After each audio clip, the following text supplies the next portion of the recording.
झारखंड को अगर हम देखें तो अगर हम लोकेट करना चाहे इंडिया में इसको, ठीक है,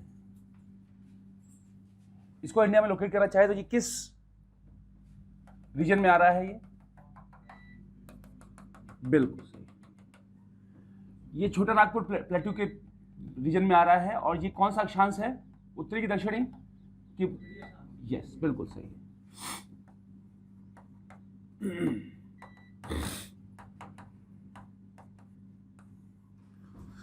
मतलब नॉर्थ लैटिट्यूड।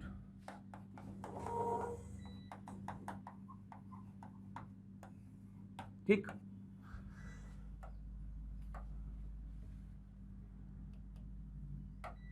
अगर हम झारखंड को देख रहे हैं, यहां पर क्या है यार, अगर हम झारखंड को यहां पर देख रहे हैं तो ये 28th स्टेट है। यस और नो? कब कब कब इसको आजादी मिली बिहार से? चलो आजादी ही मिली है भाई, 15 नवंबर 2000। तभी उन्नत भी कर पाया, नहीं तो अभी तक सब बर्बादी हुआ होता। चलो आओ, ठीक है। अक्षांशीय विस्तार देखें तो कहां तक जा रहा है? 21 डिग्री 58 से लेकर नॉर्दर्न, ठीक, से लेकर 25 डिग्री 19 मिनट, अरे 18 मिनट नॉर्दर्न अक्षांश में, राइट। चलिए 25 ही है ये, हाँ, इसमें कंफर्म नहीं, इसमें कंफर्म है, ठीक है। चलिए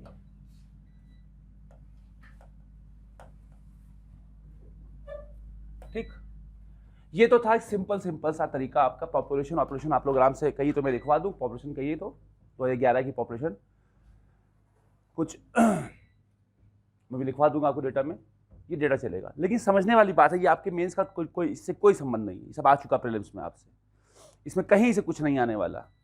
एग्जैक्ट बता दूं मेरे को, ये बताया भी हमने पूरी कहानी, ये मेंस के लिए नहीं है। इंट्रोड्यूस आप कर सकते हैं, इंट्रोड्यूस आप कर सकते हैं कि आप लिखिए, इसको इंट्रोड्यूस करिए, कहाँ से क्या आया, क्या क्या हुआ, इंट्रोड्यूस आप कर सकते हैं। इंट्रोड्यूस हम कर सकते हैं आपको, वो आपको। अच्छा, पहली बात। दूसरी बात बता दूं आपको कि इसके नोट्स जा चुके हैं,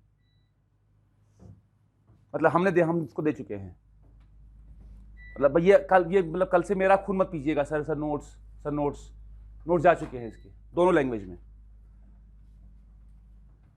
ठीक। जो अगली बार बच्चे आ रहे हैं उनको और फायदा मिलेगा, क्योंकि उनको प्रिस्क्राइब्ड डेटा पहले से ही मिल चुका होगा। ये जो जा रहा है आप लोगों को अलग अलग जा रहा है, अगली बार से एक ही फॉर्मेट में रहेगा, हिंदी में से एक ऊपर नीचे, राइट। और हमारा ही हैंड रिटन होगा वो, अभी तो हम नहीं लिख पा रहे हैं, लेकिन अभी उस टाइम हमारा हैंड रिटन होगा और वो पहुंचेगा, ठीक है। चलिए आइए, क्लियर। इसको झारखंड को समझने के लिए आपको क्या समझना, किसी भी जगह, किसी भी स्थान विशेष को समझने के लिए आपको कुछ चीजें से देखनी पड़ती हैं। उसमें से प्राइमरी चीज क्या है कि उसका बेस क्या है, उसका आधार क्या है किसी भी स्थान विशेष का। और आधार जानने के लिए आपको उसका रॉक स्ट्रक्चर देखना पड़ता है। और जैसे ही आप रॉक स्ट्रक्चर या शैल आकृतियों को देखते हैं, आकृति या संरचना, या हम बोलें उसकी विशेषता, उसकी प्रकृति को जैसे ही आप देखते हैं, आपको कहीं ना कहीं से कुछ चीजें आपस में आपको समझती हुई दिख जाती है। क्योंकि जब पिछली बार भी हम थे और यहां पे भी हम बता रहे हैं आपको कि जैसे ही आप रॉक्स को देख लेते हैं, और अगर रॉक्स को डिफाइन करते हैं, तो रॉक्स को डिफाइन करते समय सीधे आप बोलते हैं कि rocks is a collection of minerals.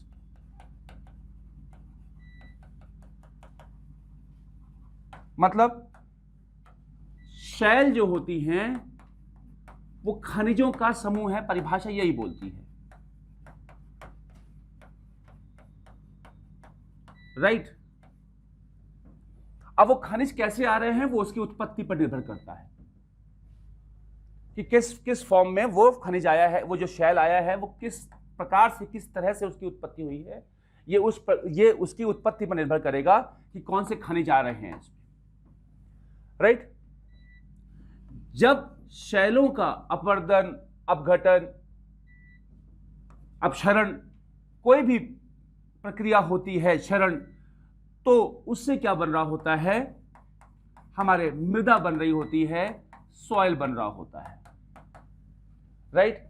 तो किसी भी स्थान विशेष की अगर हमें विशेषता बतानी होती है तो आप क्या पढ़ते हो कि झारखंड अगर पढ़ रहे हो, झारखंड में आप क्या पढ़ रहे हो, झारखंड की मिट्टी कैसी है, झारखंड की जलवायु कैसी है, झारखंड में नदियां कौन सी हैं, झारखंड में कौन कौन सी प्राकृतिक वनस्पतियां पाई जाती हैं, कौन कौन सी चीजें पाई जा रही हैं, इन सब चीजों को आप वहां पर देख रहे होते हो। चलिए, तो अगर हम यहां पर बात करें तो इससे क्या होकर निकल के आएगा कि इससे आप सॉइल को डिफाइन कर सकते हैं इजीली, राइट। अब इस सॉइल पर जो जो प्रभाव पड़ेंगे,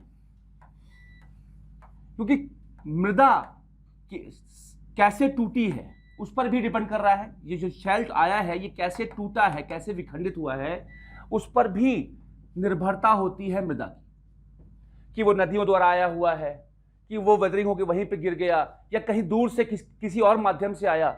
इस पर क्या होती है निर्भरता हमारी मृदा की। अब मृदा पर अगर जलवायु कोई प्रभाव डाले अपना, राइट, या अन्य कोई कारक प्रभाव डाले इस पर, तो सॉइल से आप क्या बता पाएंगे कि जैसे मृदा होगी वैसा ही वहां की प्राकृतिक वनस्पति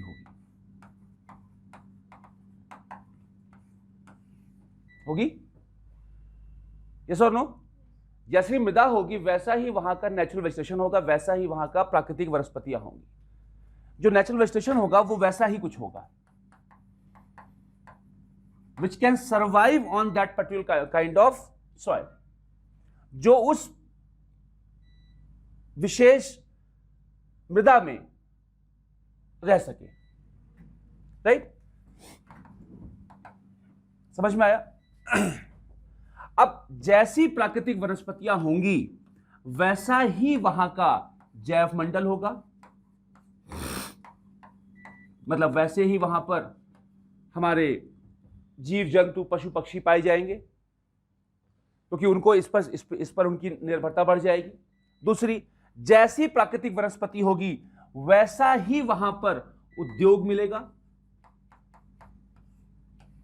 क्यों? क्योंकि उद्योगों को इन्हीं प्राकृतिक वनस्पतियों का दोहन करना है, और जब प्राकृतिक वनस्पतियों का या प्राकृतिक संसाधनों का दोहन करेंगे, प्राकृतिक चीजों का दोहन करेंगे, तो क्या होगा, आपका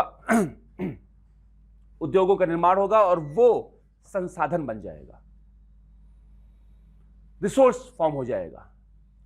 नेचुरल थिंग्स का जब वो यूज करना शुरू करेंगे, एक्सप्लॉइट करना शुरू करेंगे, एक्सप्लॉइटेशन यूज होगा वहां पर, या यूज करना शुरू होगा, तो वो क्या होगा, वो हो जाएगा आपका रिसोर्स किसी भी उद्योग के लिए। और अगर वो रिसोर्स हो गया, बस आपको समझ में गया, जैसे इंडस्ट्रीज हमारी आ गई, तो अब आप आसानी से वहां पर यह बता सकते हैं कि वहां की इकोनॉमी कैसी होगी, राइट।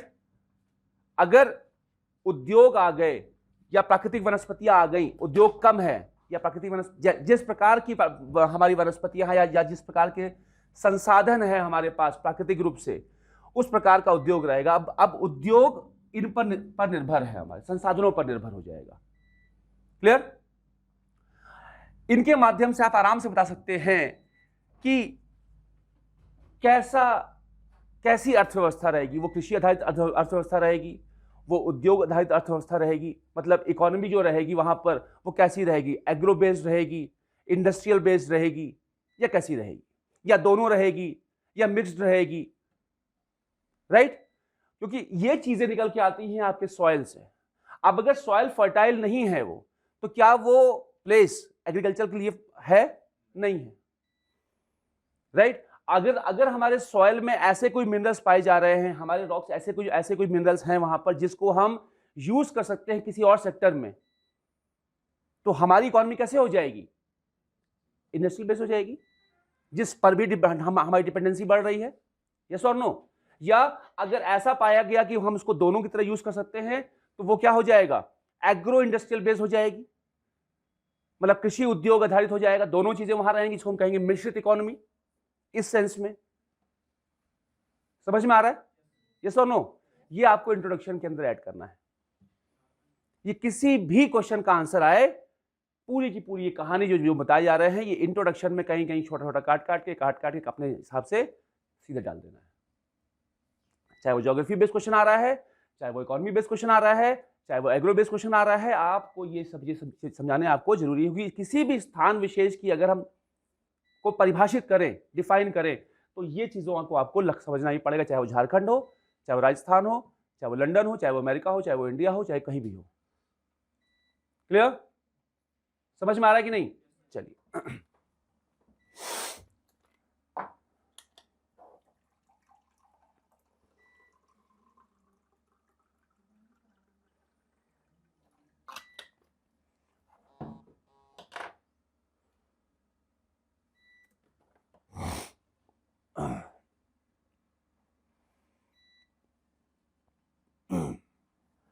अब अगर हम हमें अगर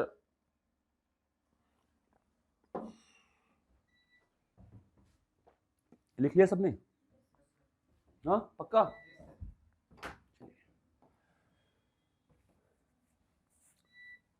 अब अगर हमें शैलों की यहां पर बात करनी है, रॉक्स की यहां पर हमें बात करनी है, राइट, तो हम सीधे क्या बोलते हैं कि अगर हमें शैलों को अध्ययन करना है तो ऑब्वियसली हमें इसकी हिस्ट्री जाननी पड़ेगी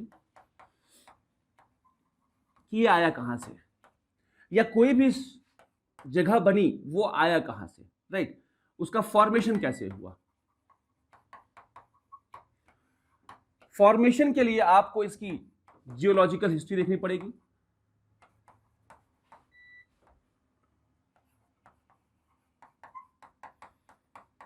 मतलब आपको यह देखना पड़ेगा कि उसका भूगर्भिक इतिहास क्या है।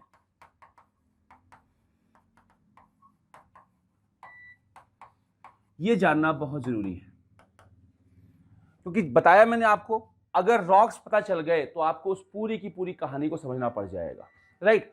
और भूगर्भिक इतिहास जानने से पहले आपको भूगोल का इतिहास जानना बहुत जरूरी होगा। कंप्लीट, चलिए देखते हैं। अगर हम यहां पर हिस्ट्री को, ज्योग्राफिकल हिस्ट्री को डिफाइन करना चाहें, जियोलॉजिकल हिस्ट्री को, राइट, तो यहां पर हम तीन चीजों को समझ सकते हैं, राइट। महाकल्प, कल्प और युग, राइट। महाकल्प, कल्प और युग, इंग्लिश में बोले तो लिखिए, अब यहां से लिखना शुरू करिए आप लोग।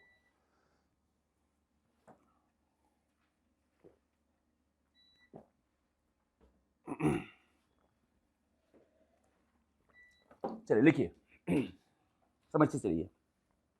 इस पूरे पोर्शन को हम लिखवाते समय आपको समझते चलेंगे, एक्सप्लेन करते हुए चलेंगे। आइए, किसी स्थान विशेष, हाँ लिखवा रहा हूं, पहले लिखाइए, पहले लिखिए। किसी स्थान विशेष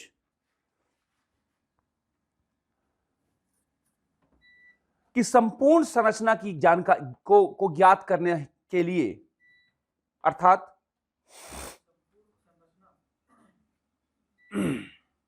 को ज्ञात करने के लिए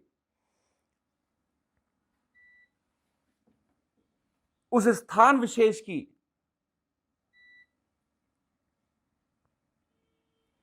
भूगर्भिक इतिहास को जानना आवश्यक है,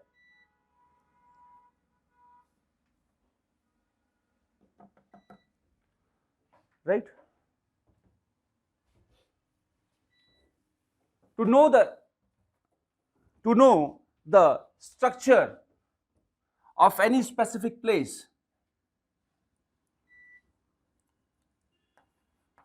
to know the structure of any specific place, we need to know the geological history of that place.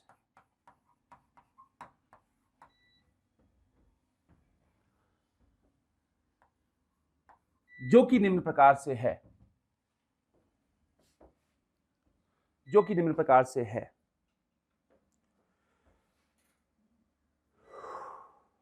जो कि निम्न प्रकार से है। राइट, चलिए आओ। राइट,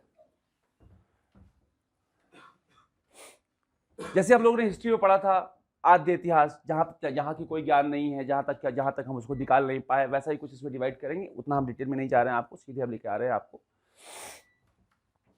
प्री कैम्ब्रियन एरा पे।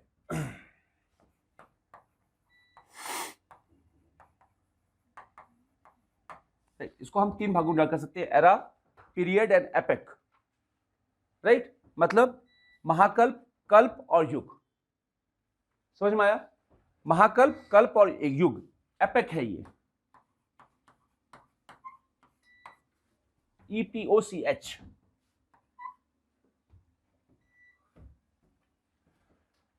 Right, pre Cambrian, Cambrian. चलिए लिखते चलिए आगे, इसी के आगे समझते आ जाएगा। क्या प्री कैम्ब्रियन एरा में आएगा।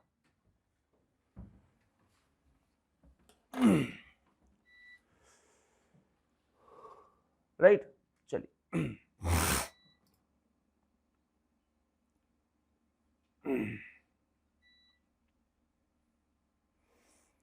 Pre Cambrian era.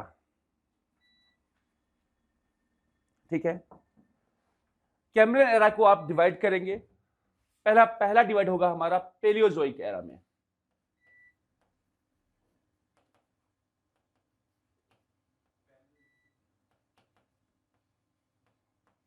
Palaeozoic era, right, में कैम्ब्रियन आ जाएगा। पहला पेलियोजोइक एरा में Cambrian, sorry Cambrian,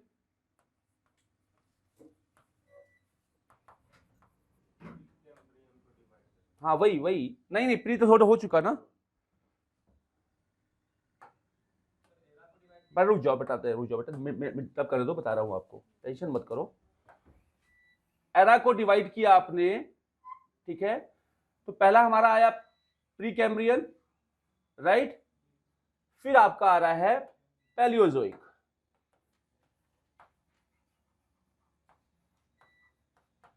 right, Palaeozoic, Mesozoic, Cenozoic की हम बारे में बात करेंगे। यहां पैलियोजोइक की हम बात कर रहे हैं। पैलियोजोइक में पहला आएगा आपका पीरियड की हम बात करें तो ये आपका आ जाएगा कैम्ब्रियन।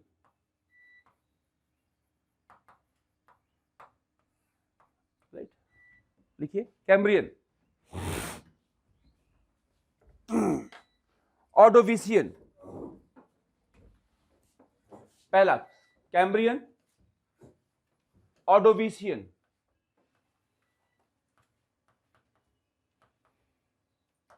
सिलूरियन,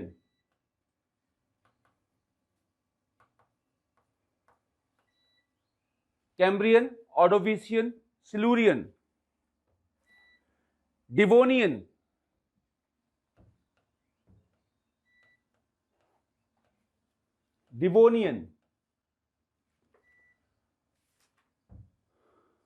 राइट, ये एरा है, ये आपको टाइम डिवाइड में करना ही पड़ेगा। हिंदी में भी इसका नाम यही चलेगा, ऑर्डोविशियन,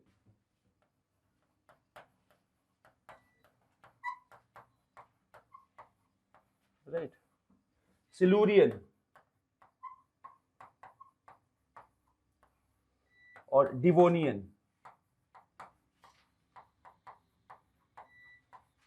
क्लियर? फिर कार्बोनिफेरस और पर्मियन। कार्बोनिफेरस, इसके बाद कार्बोनिफेरस, और फिर पर्मियन। 6 है, कार्बोनिफेरस और पर्मियन। हाँ, सब पैलियोजोइक का डिवीजन हो रहा है, 6 डिवीजन हो रहे हैं हमारे। हाँ, राइट। देखो आपने क्या बोला, हमने क्या हमने इसको बांटा pre Cambrian, right. Pre Cambrian में कैम्ब्रियन नहीं आ रहा है, क्या प्री कैम्ब्रियन का मतलब हो गया इसके पूर्व का काल, जो हमारा आदिकाल था, यहां तक हमारे कोई ज्ञान नहीं है अभी तक, ठीक। उसके बाद हम आ गए पेलियोजोइक में, राइट, महाकल्प में, ठीक। पेलियोजोइक का मतलब हो गया कि अब यहां से आपको ज्ञान आना शुरू हुआ है, यहां से हमें इसके अवशेष मिलने शुरू होते हैं, राइट। तो उसको हमने यहां पर 6 भागों में बांटा, ठीक। कैम्ब्रियन, ऑर्डोविशियन, सिल्यूरियन, डिवोनियन, फिर कार्बोनिफेरस, फिर पर्मियन। पर्मियन डिटेल नहीं जा रहे हैं, इसीलिए आपको, आपको जरूरी नहीं है डिटेल ना, आपको मेंस में है नहीं ये डिटेल, ठीक है, डिटेल नहीं जा रहे हैं, ठीक है। तो डिटेल आपको सिर्फ आपको नाम लिखवा रहा हूं कि नाम जरूरी है आपका, अभी आप नाम सीख पढ़ेंगे यहाँ पर अपने पूरे आंसर्स क्वेश्चंस में।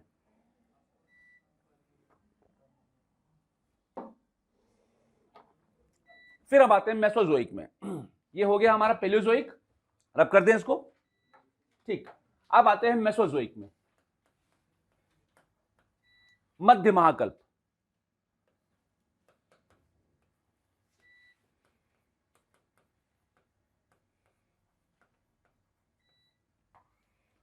मेसोजोइक, राइट, लिखिए मेसोजोइक, जुरासिक, सॉरी ट्रियासिक, पहले ट्रियासिक, हाँ क्या कंफ्यूज, पैलियो का पैलियो चला गया,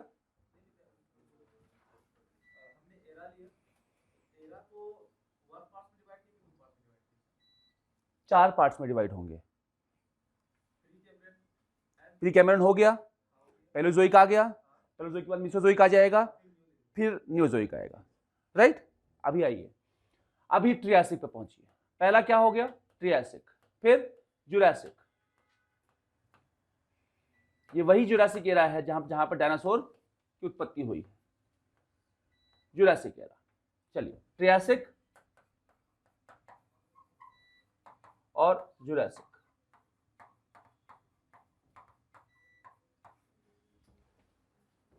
क्लियर। और फिर क्रिटेशियस,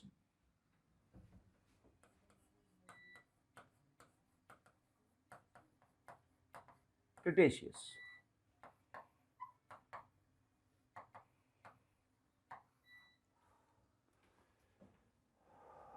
क्लियर।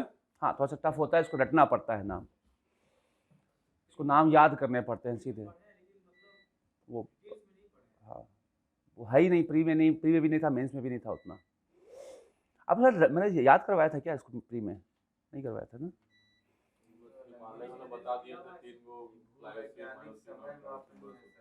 है?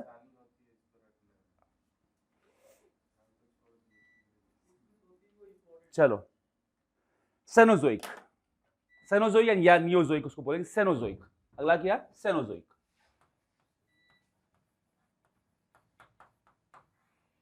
सेनोजोइक बिल्कुल पढ़ना पड़ता है, पहला इसी शुरुआती होती है। जब आप जियोलॉजी टच करेंगे, ये पढ़ना ही पढ़ना होता है आपको, जियोलॉजी में समझ में आना शुरू होता है, राइट। क्या सीखा, सेनोजोइक, सेनोजोइक या इसको नियोजोइक भी बोलोगे आप, नवीन महाकल्प या नूतन महाकल्प।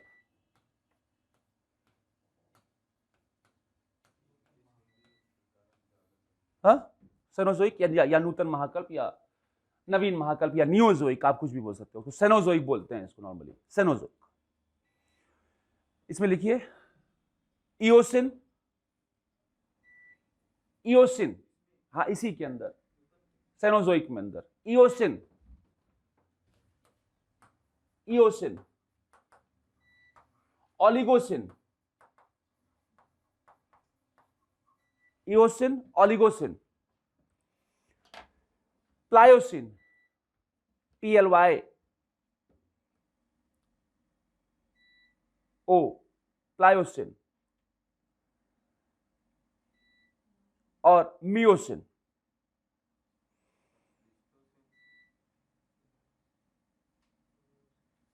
उसके बाद प्लेस्टोसिन और होलोसिन। जो आपने मियोसिन तक लिखा है ना, आपको याद होगा जब हमने आपको कोयला बताया था तो हमने बताया था टर्शियरी एंड क्वाटरनरी एरा का आता है। तो जो हमारा मियोसिन तक है वो आपका क्या है, कंप्लीट। जहां पर मियोसिन तक आ रहा है हमारा, राइट, मियोसिन तक जो है ये क्या है आपका, ये है टर्शियरी, तृतीयक। मियोसिन तक जो है वो तृतीयक युग उसको बोलते हैं, तृतीयक कल्प या तृतीयक युग तक बोलते हैं, टर्शियरी तक आता है, राइट। और उसके बाद के जो दो हैं हमारे, कौन कौन से, प्लेस्टोसिन और, राइट। कहां गया पिछला वाला यार, क्या हुआ। चलो, जो जो आपका लास्ट वाला था ना, लास्ट के दो आए थे वो आपके, वो क्या है आपके, क्वाटरनरी, चतुर्थ।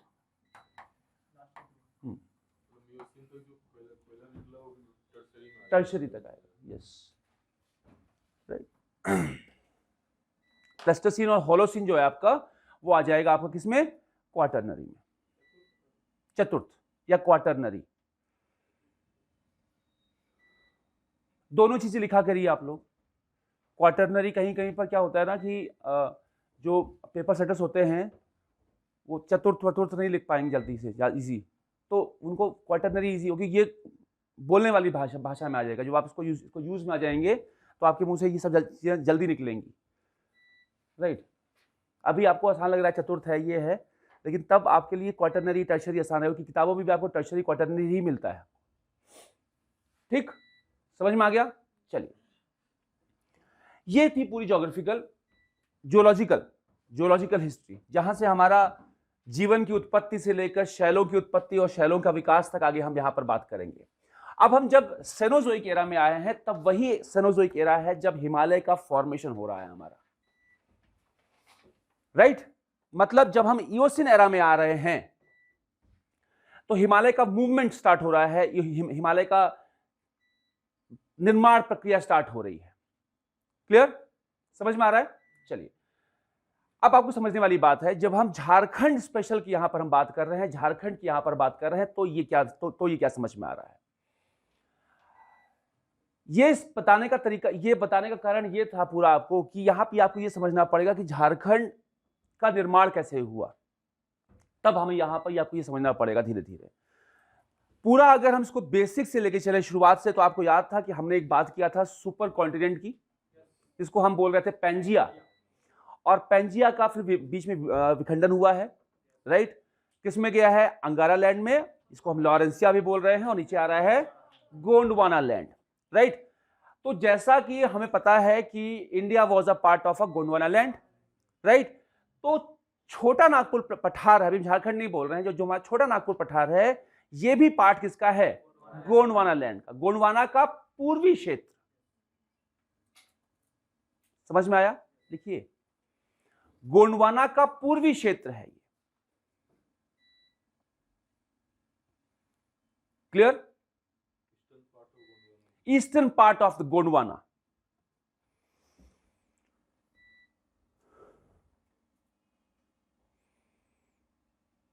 ठीक है, या इसको अगर हम स्पेसिफिकली बताएं, क्योंकि झारखंड जो आता है, राइट, छोटा नागपुर पठार तो आ गया, अगर हम झारखंड की स्पेसिफिक यहां पर बात करें तो ये नॉर्थ ईस्टर्न पार्ट में आता है, छोटा नागपुर प्लेटू के या गोंडवाना के। अगर हम झारखंड विशेष को देखें, अगर हम स्पेसिफिक देखें झारखंड को, राइट, तो ये कहां आ रहा है, north eastern part of Gondwana.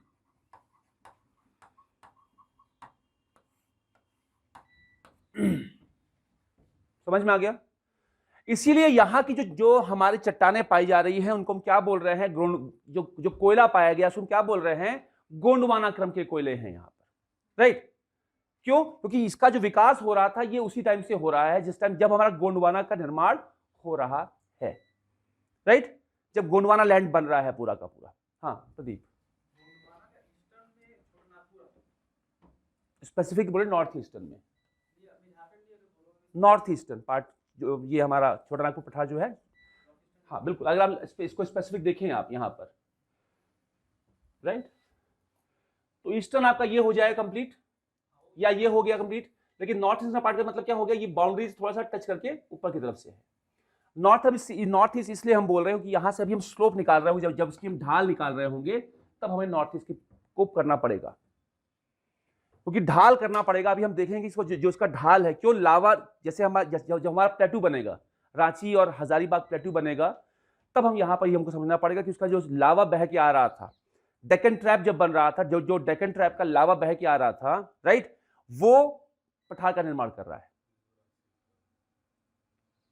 Right, समझ में आ गया, जिसकी कहीं कहीं पर ऊंचाई 700 मीटर की है, कहीं पर 1000 मीटर की है, कहीं पर 600 मीटर की है, कहीं पर 600 से कम है, उसको हम अलग अलग डिवाइड में करेंगे, हाईलैंड्स, मिडिल लैंड्स और लोलैंड्स। समझ में आ गया, उच्च पठार, मध्य पठार और निम्न पठार पर हम यहां पर बात करेंगे। फिर हम ये देखेंगे कि जो नॉर्दर्न पार्ट है वो हजारीबाग प्लेटू है, जो सदर्न पार्ट है वो क्या है, रांची प्लेटू, राइट। लेकिन उससे पहले दामोदर, अब ये मैं आपसे पूछूंगा कि दामोदर फ्लो करनी कब शुरू किया, प्लेटू के बाद या प्लेटू से पहले?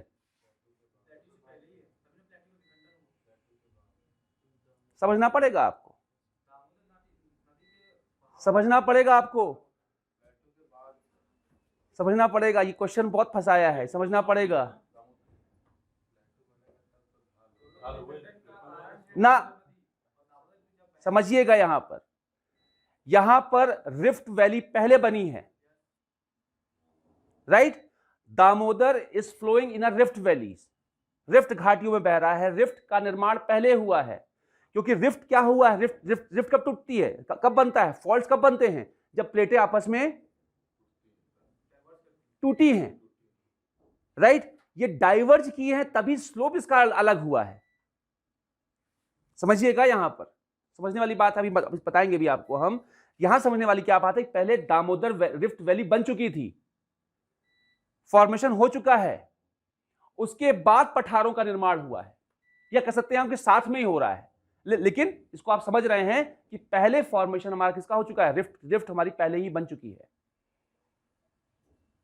नहीं समझ में आ रहा है, कंफ्यूज मत होइएगा, बता देंगे आपको, इसमें बहुत हमने सोचा था, हमने दिक्कत यार थी।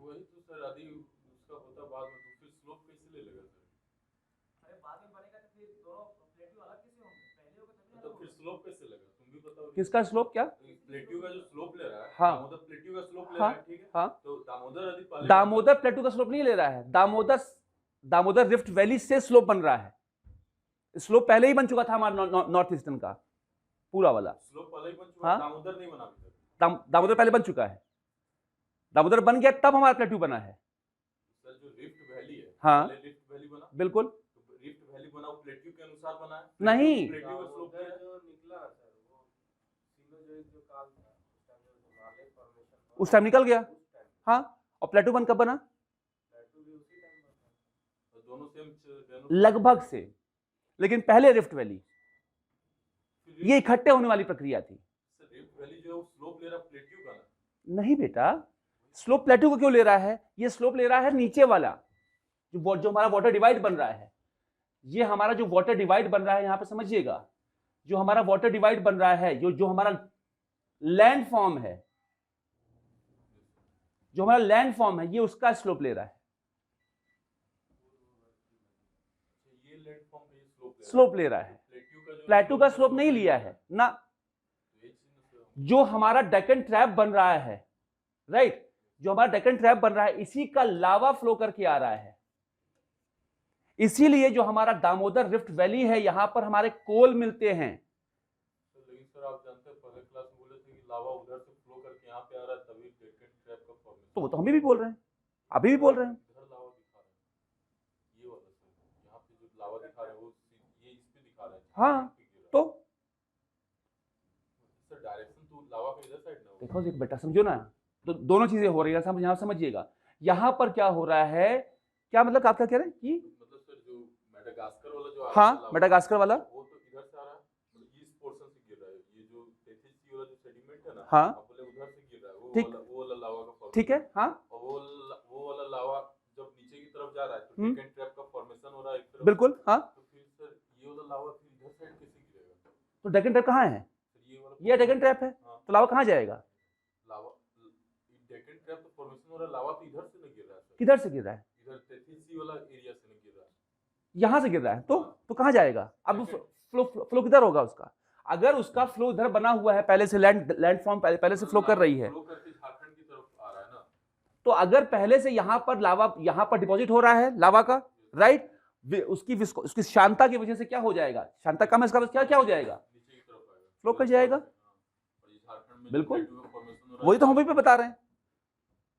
अब समझ में आया कि स्लोप प्लेट्यू का जो रिफ्ट वैली प्लेट्यू का slope ये गिरा ऐसे है, नहीं, ऐसे भी गिरा है और ये ऐसे भी गिरा है, मतलब गिर के उसके बाद फ्लो होना फ्लो करना शुरू किया है, यस, हाँ फ्लो करना चालू हुआ है, तभी तो हमारे पास कोयले की जो खदानें बात करते हैं, क्योंकि हम यहाँ बात करेंगे जो हमारा बेस है अभी झारखंड का, वो आर्कियन निस्ट और सीस का बना हुआ है, सिस्ट और नीस का बना हुआ है, ग्रेनाइट पानी नीचे पाया गया है।